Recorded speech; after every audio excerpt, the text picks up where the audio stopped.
This is the new Jaguar XF, and the XF was a real renaissance moment for Jaguar because it was the point at which they stopped building fusty looking cars which look like this to building beautiful looking cars which look like this. Now this is the first generation XF, but if you look at it, there's not much difference between it and this second generation car. Looks like Jaguar have gone all Audi and going for a bit of a evolutionary rather than revolutionary design. Now this car, it starts from £32,000, but if you click up there to go to carwow.co.uk, you can save an average of £4,000 on an XF. Now one of the great things about this car is that standard equipment is impressive. So all models get leather seats, they're heated, they're electrically operated, and you also get parking sensors at the rear, plus satellite navigation. The only problem is that the standard satellite navigation system is a little bit poor. It's sluggish to respond and the screen is a bit low res. You want to upgrade for £1,700, mind you, to this Navi Pro. It's got 12 inches in its screen and it's super slick. The graphics are lovely, and if you click up there you can watch our full in-depth infotainment review of it. Now the interior design of this car is lovely.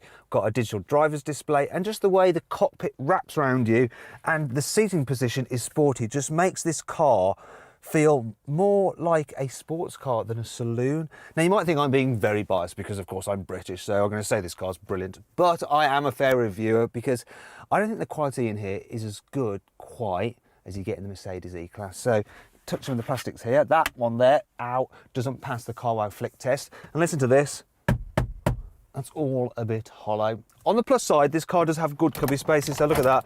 1.5 litre bottle does fit in the side door bin. And moving to the back,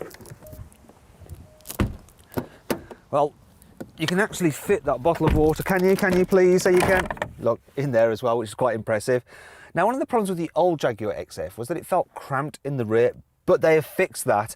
I've got plenty of knee room, even if I sit up dead straight, and the fact we've got a sloping roofline doesn't matter because I've still got plenty of headroom. Now, the only issue I have is that the footwells do feel a little bit cramped, and you do have this large hump in the floor, which isn't ideal when you need to carry 3 abreast in the back at once, but it is doable for short journeys. On the whole, I think they've done a good job back here. Now, in terms of the boot, it's a really good size, very average for this class, and the opening, I don't know why they bother with electric tailgates on saloons, it's not really necessary. Anyway, the opening is nice and large. There's not much of a lip to lift stuff over, which is all very handy.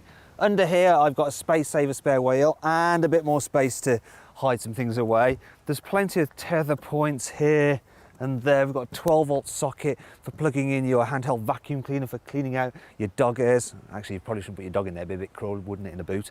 And yeah, the only problem that I have is that the boot does taper slightly towards the front, which does hamper loading, as does the mechanism for the electric tailgate. And if you've got the entry-level model and you want fold-down rear seats, you do have to pay extra for them. Now, if you want to find out more about this car's practicality, click up there to watch our detailed video and you can see how much stuff you can fit in this car's boot, what it's like to fit a child seat in the back, and what it's like with 3 people sat in the rear seats.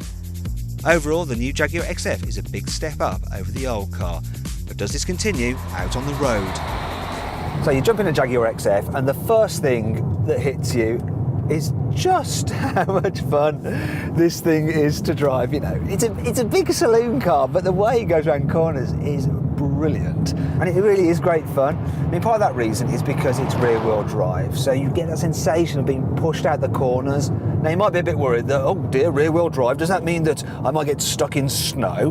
Well, don't worry, you can get an all-wheel drive version of this Jaguar XF. The best bit though is that while it is sporty, while it is agile, while it is fun, it's also very comfortable. Yes, you can get adaptive dampers, but you don't need them because a standard setup, it's just that good. So you can get this XF with a 3-litre V6 supercharged petrol, which is very fast, or a 3-litre V6 diesel, which is fast and economical. But most people will go for one of the 2-litre diesels. This is the lower power version with 163 horsepower, and it's okay, but you do sense that it could do with being a bit quicker. The more powerful version is worth spending the extra on. This particular engine is supposed to do 68 miles per gallon, but the trip computer is saying 47 miles per gallon. It's okay in a big car such as this. One of the things to note is the gearbox, the auto. It's nice and smooth, but sometimes it can be a little bit indecisive which gear it wants. So you put your foot down and it's thinking, oh, do I need to drop it down a gear or not? And that can leave you kind of floundering for a second or two. Another thing which might be a bit off-putting is the road noise. This Jaguar just doesn't seem quite as quiet inside as, say, a Volvo S90 or a Mercedes E-Class. Then there's the visibility. So this sweeping pillar creates quite a bit of a blind spot, and you have to peer around it when you're pulling out of junctions. And the rear window, it's very high up, so if there's a sports car behind you, you've no idea it's actually there. And you can see for yourself by clicking up there to join me for the 360-degree passenger ride video. There are some other annoying things about the Jaguar XF. Here's 5 of them. If you want to make a fast getaway, you can't, because you have to wait for the gear selector to rise out of its holder until you can, come on, turn it and select a gear. It's a bit pedantic, I know, because I actually quite like the design of that. Jaguar will charge you £1,000 for this supposedly panoramic sunroof, but it's not particularly panoramic, it's just a normal size sunroof. This quartzite paint scheme may hide road grime, but it also hides the fact that the XF is a good looking car. Mirror, mirror on the wall, who's the fairest of them all? Not the bezel round this mirror, because it's all big, chunky, cheap and plasticky. You kind of think that Jaguar would cover up the exposed metal in the boot of this car, considering how much it costs. Thankfully, there's still plenty to like about the XF to more than make up for all this. Here's 5 core features. The aerodynamic body creates 50 kilos of downforce at 100 miles an hour, so of course you never do that on the road. Odds. Online services include a flight tracker, which means you should never miss your plane. The whole side of the car is made from just one piece of aluminium and it weighs just 6 kilograms. In fact, the new XF weighs around 190 kilos less than its predecessor.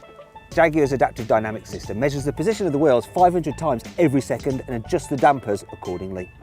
The optional heads-up display uses lasers to display the information so you can see it even in bright sunlight.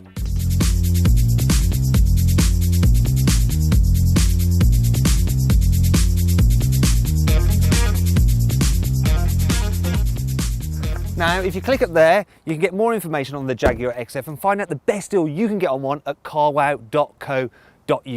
But what is my verdict on this car? Should you avoid it? Should you consider it? Should you shortlist it? Or should you definitely buy it? Well, I reckon you should shortlist it. Thanks for watching. If you enjoyed this video, please like it, share it and subscribe to our channel. And if you look over there, you can watch our infotainment, practicality and 360-degree passenger ride video for the Jaguar XF. Now, did you spot the Easter egg in this video? You might not have actually, because it was a bit of an in-joke at CarWow. It was Jag out, well, here's our head of sales and there's a picture of him in the boot of the car. That one's you, Jag.